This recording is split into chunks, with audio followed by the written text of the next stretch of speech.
good morning to all of you. Myself Tanushree Rai and I am here to give health education on a topic HIV and AIDS. HIV 12th class के सारे बच्चे हैं ना? 9, 10, 12. HIV के बारे में तो जानते होंगे। क्यों आप लोग भी चैप्टर में हैं? झूठ नहीं। पढ़ाई हुई है? हो गई है ना? 9 के बच्चे से नहीं पर 12 के बच्चे से एक्सपेक्टेशन है कि HIV के बारे में जानते हो। तो HIV के बारे में आपको ये बताइए, किसी को फुल फॉर्म पता है?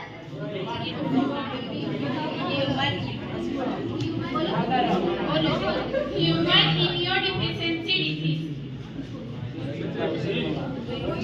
Human immunovirus. Why? HIV का फुल फॉर्म होता है ह्यूमन इम्यूनोडिफिशियंसी वायरस। क्या होता है? रिपीट कीजिए।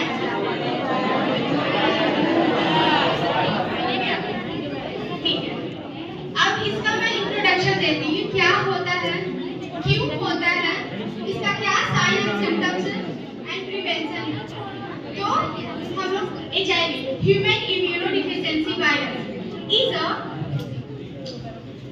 is virus that attack the immune system. Immune system का एक particular CD4 सेल, जिसको हम लोग T सेल बोलते हैं, वो T सेल हम लोग की बॉडी में हेल्प करता है फाइट करने के, इन्फेक्शन से फाइट करने के लिए। तो वायरस हमारी बॉडी के इम्यून सिस्टम को फाइट करने के लिए वो वायरस डिस्ट्रॉय कर देता है। अगर उसका ट्रीटमेंट ना हो तो वो एड्स कॉज कर देता है। एड्स का फुल फॉर्म होता है एक्वायर्ड इम्यूनोडेफिशिएंसी सिंड्रोम। सिंड्रोम का मतलब समझते हैं? नहीं समझते। सिंड्रोम का मतलब ये होता है कि एक साथ बहुत सारे लक्षण, मतलब साइन एंड सिम्टम, हेडेक आना, बहुत सारे दर्द, मतलब बहुत सारा बॉडी का फंक्शन आपको पता चला एक साथ। इतना अगर फीवर होता है तो आपको पता चला कि किसी बॉडी रेज होता है, टेम्परेचर, सर दर्द देता है, लेकिन सिंड्रोम का मतलब एक साथ बहुत सारा डिजीज का लक्षण शो करते हैं। तो आइए जानते हैं इसके कारण क्या क्या होते हैं।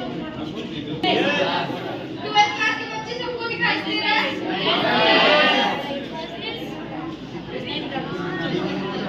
Sexual contact. HIV जब आप इन्फेक्टेड पर्सन से अनप्रोटेक्टेड सेक्सुअल कांटेक्ट रखते हैं उससे HIV होता है। ब्लड ट्रांसफ्यूजन, ब्लड में अगर ब्लड किसी पर इन्फेक्टेड पर्सन है, अगर उसका ब्लड किसी और पर्सन में चला, वो तो इन्फेक्टेड हो गया, तो यही एक रीजन है ब्लड ट्रांसफ्यूजन। फिर सेकंड क्या है? Sharing needles and syringe. अगर एक नीडल, जैसे मेरे को इंजेक्शन लगा, यही इंजेक्शन किसी और को दे दे तो उससे क्या हो सकता है? कॉजेस है ना कि मेरा ब्लड, उसके बाद हम इन्फेक्टेड रहेंगे तो वो भी इन्फेक्टेड हो जाएंगे। समझ रहे हैं ना? तो शेयरिंग नीडल्स एंड सिरिंज। फिर मेरा मदर टू चाइल्ड बहुत इंपॉर्टेंट है। बोलते हैं मदर टू चाइल्ड कैसे होता है? सबसे पहले बच्चे जब होते हैं पेट के अंदर रहते हैं तो प्लेसेंटा से कनेक्टेड होते हैं। तो वो सबसे पहला रीजन है प्रेगनेंसी के टाइम, प्रेगनेंसी। फिर जब डिलीवरी होता है वहाँ पे एक्सपोजर होता है फ्लूइड का, ब्लड का, बच्चे का भी ब्लड का ये एक्सपोजर होता है और मदर का भी, तो वो एक कॉजेज है। फिर ब्रेस्ट फीडिंग, जो माँ दूध पिलाती है उसमें भी वायरस होता है।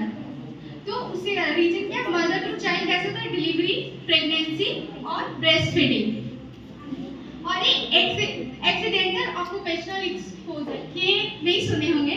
जब हम लोग प्रैक्टिस करते हैं तो कभी-कभी हम लोग नीडल्स ऐसे हम लोग को ढक्कन लगाना होता है ना, तो कभी-कभी गलती से यहाँ पे लग गया तो हम इन्फेक्टेड हो जाएंगे। तो वो एक रीजन है एक्सीडेंटल ऑक्यूपेशनल एक्सपोजर, इसको बोलते हैं। अब इसके बताएंगे साइन एंड सिम्टम्स, क्योंकि बीमारी होता है तो साइन एंड सिम्टम्स आते ही आते हैं, चाहे वो फीवर हो या फिर कुछ भी, वो साइन एंड सिम्टम आते हैं। तो सबसे पहले इसमें 2 स्टेज में आता है। एक तो ईयरली HIV को डिटेक्ट करने में हम लोग को कम से कम 5 ईयर, 4 ईयर, 5 ईयर भी लग जाता है कि हाँ हमको HIV है। तो फर्स्टली हम लोग ईयरली स्टेज और एडवांस स्टेज। ईयरली स्टेज में हेडेक, लेजी लगना, बहुत ज़्यादा बॉडी थका, और सबसे कॉमन माउथ में जो अल्सर होता है ना, माउथ थ्रोट, बहुत ज़्यादा होते हैं। और नाइट में बहुत ज़्यादा पसीना आना, ये सब सिम्टम्स और फीवर भी, चील के साथ मतलब ठंडी लगेगी फिर फीवर आना, ये अर्लीस्ट स्टेज में आता है। क्या क्या? हेडेक, फीवर और माउथ और जो माउथ में अल्सर्स वगैरह होते हैं वो, नाइट स्वेट्स, ये सब आते हैं। अब एडवांस स्टेज में देखिए वो इम्यून सिस्टम को हम लोग का इफेक्ट कर रहा है, तो बहुत सारा इन्फेक्शन अटैक करेगा। इवन ना सिंपल जो फीवर भी लगता है ना उससे भी लड़ नहीं सकता अगर HIV किसी पर्सन को होगा तो। एडवांस स्टेज में क्या क्या हो सकता है? वेट लॉस, बहुत रैपिड वेट लॉस होगा।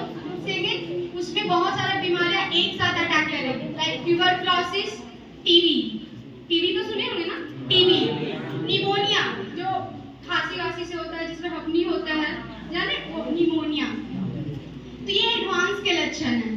अब हम आपको बताने वाले हैं कि अब HIV किसी से हो गया तो उसका तो ट्रीटमेंट चलता है, लेकिन अगर उसे पहले